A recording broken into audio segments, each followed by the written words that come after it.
Voyons ensemble la meilleure méthode pour réussir les études de médecine. Que vous soyez au lycée, en première année de médecine, en quatrième, cinquième ou sixième année, cette méthode s'applique à tout le monde. C'est la méthode que moi j'ai utilisée en première année de médecine, mais également lors du concours de l'ECN en sixième année de médecine, qui m'a permis de choisir la spécialité de mes rêves qui est la radiologie. Et donc j'ai découpé ma méthode en 6 piliers qui vont te permettre vraiment de réussir de manière exceptionnelle. Sache que je vais t'apporter énormément de valeur dans cette vidéo. Si tu t'efforces d'appliquer les 6 étapes de cette méthode, tu vas pouvoir maximiser tes chances de réussir. Et sache que tous les piliers sont indispensables. Et le premier pilier qui va être vraiment important à travailler et qu'il ne faut surtout pas négliger, c'est la mentalité. Quelle mentalité tu vas devoir avoir pour réussir le mieux possible. De plus en plus de sportifs se rapprochent de coach mental justement pour pouvoir améliorer leur capacité physique, et donc c'est quelque chose qui est en train d'émerger et il y a trop d'étudiants qui vont sous-estimer l'importance de la mentalité, l'importance du mindset qu'ils vont devoir avoir pour vraiment réussir de manière exceptionnelle. Donc ce qui est vraiment important, c'est qu'il va falloir que tu concentres ton attention sur avoir un objectif qui a vraiment du sens pour toi, prendre du temps à réfléchir à cet objectif et à marquer noir sur blanc cet objectif. Si tu fais ça, déjà, tu vas être beaucoup plus aligné avec toi-même et tu vas pouvoir partir dans de bonnes conditions. Ensuite, il va falloir que tu développes le growth mindset. C'est important de savoir rebondir, de savoir apprendre de ses erreurs et être prêt à tout donner pour pouvoir réussir. La réussite ne marche pas du jour au lendemain et si tu t'efforces à vraiment tous les jours t'entraîner pour être une meilleure version, pour vraiment améliorer tes capacités cognitives et mentales, tu vas pouvoir vraiment réussir à maximiser tes chances de réussir. Le deuxième pilier de la méthode consiste à mettre en place une routine que tu vas devoir suivre tous les jours. Il va falloir que tu comprennes que le but est de passer en mode autopilote. Si tu passes en mode autopilote, que tu planifies en avance tes journées de révision, tes routines type, tu as simplement à suivre le plan. Tu vas pouvoir réduire ta charge mentale au maximum. Donc la deuxième étape, ça va être de te préparer une routine type que tu vas suivre tous les jours, du lundi au dimanche. Tu peux bien sûr modifier en fonction des jours de la semaine. Certains jours, tu vas faire du sport, d'autres jours, tu vas plutôt travailler le soir, certains jours, tu vas faire des QCM, peu importe, mais il faut que tu aies vraiment une semaine type que tu vas répéter encore et encore. Planifier cette semaine pour que si tu la répètes tous les jours de l'année, tu vas vraiment réussir ton année. Donc ça, c'est extrêmement important. Troisième étape, c'est vraiment indispensable que tu puisses travailler de manière extrêmement concentrée. C'est la capacité la plus importante que vous devez développer. Les sportifs de haut niveau, imaginons Usain Bolt, sa capacité, c'est vraiment réussir à courir vite. Vous, ça doit être votre capacité à réussir à se concentrer pour vraiment réussir à faire du deep work, se plonger le plus profondément dans ses cours pour vraiment extraire le maximum d'informations. Et inutile de travailler 12 heures par jour si vous n'êtes pas concentré. La quatrième étape va consister à vraiment mettre en place une méthode de travail qui est active.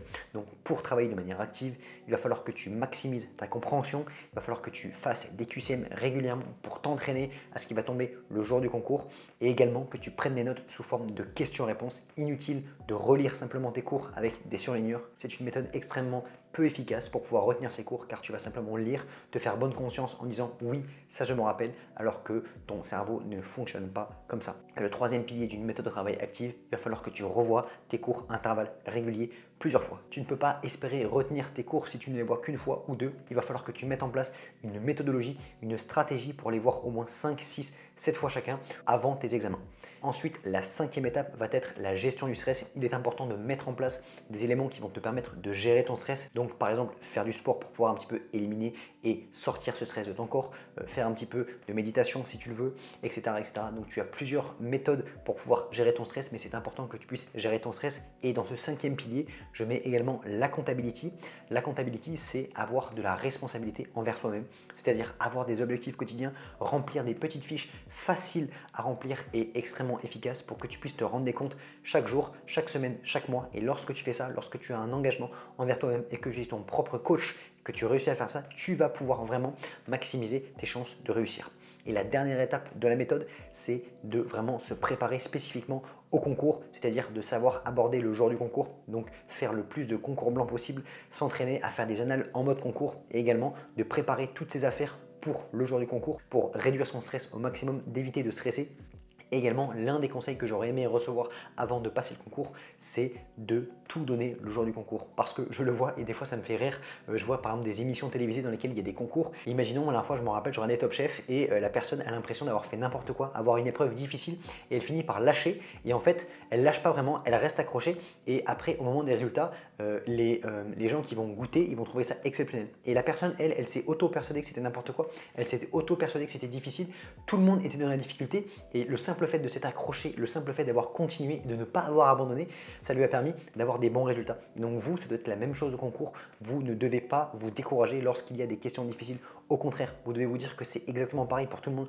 Tout le monde stresse, tout le monde perd pied lorsqu'il y a des questions auxquelles il n'arrive pas à répondre. Donc vraiment, c'est indispensable de ne jamais rien lâcher, de tout donner le jour du concours.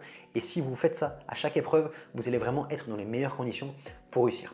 Voilà, donc en gros, ça, c'est les 6 piliers indispensables que tu vas devoir mettre en place pour pouvoir réussir de manière exceptionnelle. Si tu t'appliques à mettre en place tous ces éléments et que tu prends la décision, parce que moi je me rends compte que c'est surtout une histoire de déclic. À partir du moment où en première année j'ai eu ce déclic de me dire ça y est, je rentre en première année, je donne tout et je mets en place tous les éléments de la méthode, ben finalement, et que tous les jours tu supprimes les réseaux, que tu supprimes les distractions, que tu travailles vraiment de manière concentrée, efficace sur tes cours, tu vas maximiser tes chances de réussir.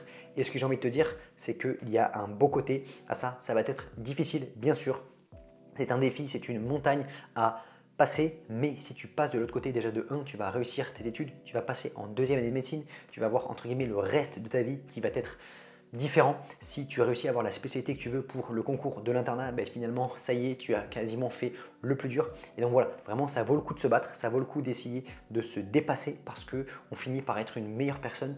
Et le plus important surtout, c'est entre guillemets d'apprécier le chemin parce qu'on ne peut pas tout maîtriser le jour du concours et d'apprécier le chemin, d'être fier de soi. Et lorsque vous travaillez à fond tous les jours, lorsque vous êtes vraiment fier de vous, vous avez toutes les chances de réussir au maximum le concours. Voilà, donc si tu appliques cette méthode, n'hésite pas à me le mettre en commentaire. N'hésite pas à aller voir dans ma bio, j'ai un lien vers un guide d'anatomie gratuit. Tu peux également aller découvrir la méthode que je propose pour la première année, également pour les gens à l'EDN. Moi, je te souhaite plein de bonnes choses, plein de bonnes révisions. On se retrouve dans une prochaine vidéo. Abonne-toi et bonne révision.